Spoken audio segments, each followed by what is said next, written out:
2019, a red file found in Oscar Naranjo's office contained an operation plan that could have changed the entire fate of Colombia. Only 3 people knew about the existence of this plan, and today I'm going to reveal this secret to you. The discovery of the red file. In Oscar Naranjo's office in Bogota, hidden in the deepest part of his custom-made steel safe, this file didn't appear in any official records. Known by the codename Operation 0 Point, this plan was designed as the most complex and dangerous project of Naranjo's 40-year career. The file cover bore only 3 signatures: Oscar Naranjo himself, the then Interior Minister Ricardo Mendoza, and Maria Esperanza, director of a secret intelligence agency. Apart from these 3 people, no one else was aware of the plan's existence. The birth of the plan. By the end of 2018, the infiltration of organized crime groups into state institutions in Colombia had reached a critical point. Naranjo realized that traditional police operations were no longer sufficient. Criminals were learning about police movements in advance, foiling operations. One evening, while working alone in his office, Naranjo asked himself this question: what if we played the same game they're playing? This question planted the seeds of Operation 0 Point. Details of the operation. The plan involved unprecedented courage and risk. Naranjo planned to create a fake criminal organization. This organization would do business with real criminal groups, gain their trust, and ultimately bring down the entire network at once. The first phase of the plan was to establish a fake cartel called Los Hermanos Fantasma, the Ghost Brothers. This cartel would consist of undercover agents specially selected by Naranjo. Each agent would have completely changed their real identity and built a new life. Agent Carlos Mendez, despite being a former police officer, now lived as Diego Morales. His past was completely erased, and a fake criminal background was created. Even fake arrest records were generated. Agent Isabel Rodriguez became Camila Vega, acquiring a criminal identity specialized in drug trafficking. Her fake background extended to operations in other countries. The critical turning point. The riskiest part of the plan was doing business with real criminals. The fake cartel would conduct real drug shipments, launder real money, and commit real crimes. Of course, these would be under controlled conditions, with police knowledge. But this was the point that troubled Naranjo the most. Becoming a criminal to fight crime. This dilemma kept him awake at nights. Maria Esperanza, as intelligence director, told Naranjo, "Oscar, if this operation succeeds, we can end 80% of organized..." Now he was planning to commit injustice to achieve justice. This contradiction shook him deeply. One night, he asked his wife Carmen, "What if I end up becoming one of the people I've been fighting?" Carmen's answer would determine the plan's future. "Oscar, you've fought for justice for 40 years. If you lose this battle, all that effort goes to waste. But if you win..." She didn't complete her sentence because she knew that winning also had a price. The operation's first trial. At the beginning of 2019, a small-scale pilot project was launched. The Los Hermanos Fantasma cartel made contact with a small drug network in Medellin. The first meeting took place in an old factory.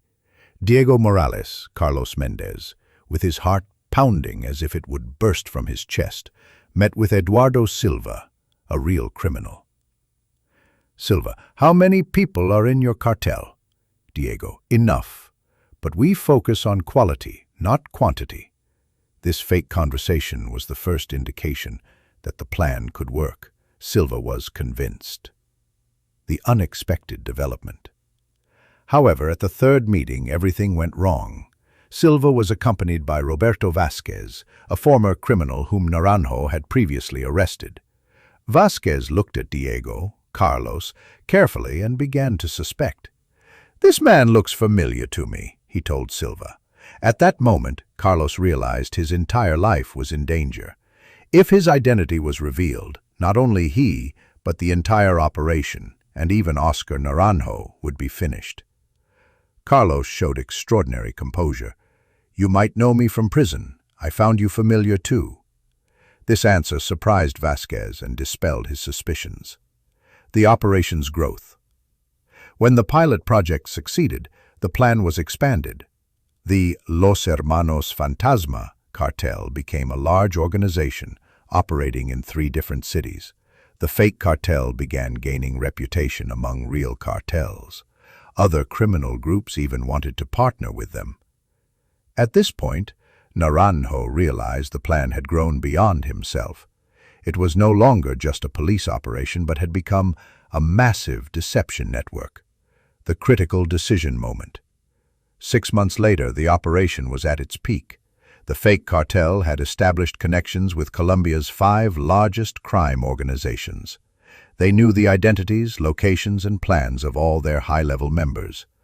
On Naranjo's desk was a list of over 2,000 criminals who could be arrested. This would be the largest operation in Colombian history.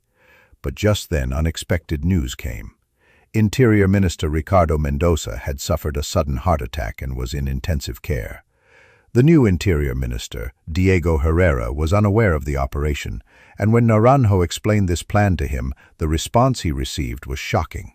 "Oscar, have you lost your mind? This plan is completely illegal. Stop it immediately." He could stop the operation and throw away 6 months of effort, or he could continue against the minister's orders. He met with Maria Esperanza one last time. "Maria, Oscar, if you stop now, these criminals might never be caught again, but if you continue, your career is over." That night, sitting alone at home, Naranjo reviewed his 40-year career. How many criminals had he caught? How many families had he protected? And now, did he have to give up what might be his greatest success? The end of the operation. The next morning, Naranjo had made his decision. The operation would be stopped. The fake cartel members, undercover agents, withdrew from the operation one by one. The Los Hermanos Fantasma cartel was erased from history, as if it had never existed. 2,000 criminals were never arrested. The great operation never took place. The plan's legacy. So why did Naranjo make this decision? He would later explain, "Committing injustice to achieve justice is the same as destroying justice. I walked the right path for 40 years. I didn't want to lose my way at the last moment." The red file still sits in his office safe. The plan inside might be the most perfect police operation ever written in history. But it's a plan that will never be executed. Conclusion.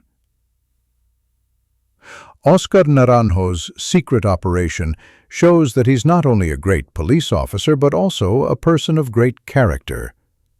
Sometimes the greatest victories are the battles we don't fight. Sometimes the right decisions are the most difficult sacrifices. And sometimes the secrets no one knows are more valuable than the successes everyone knows about.